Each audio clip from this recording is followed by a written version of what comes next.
So, uh, net non-performing asset. Net non-performing asset.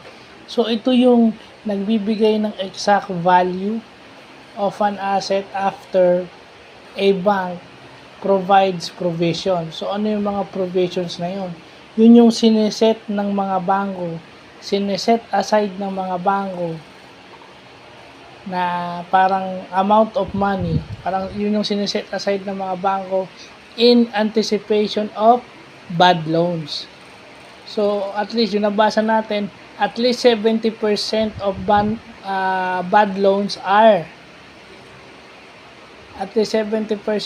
bad loans are a good provision. So, yun. Ang formula ng net non-performing asset is equal to yung total gross non-performing asset natin o yung total NPA minus provision.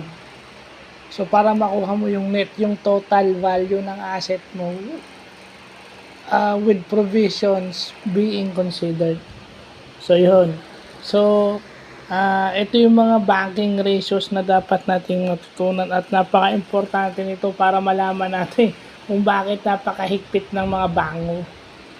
Ako, hindi kasi hindi naman ako usually nasa bangko, pero having heard people na masyadong strict yung mga bank requirements is because of this.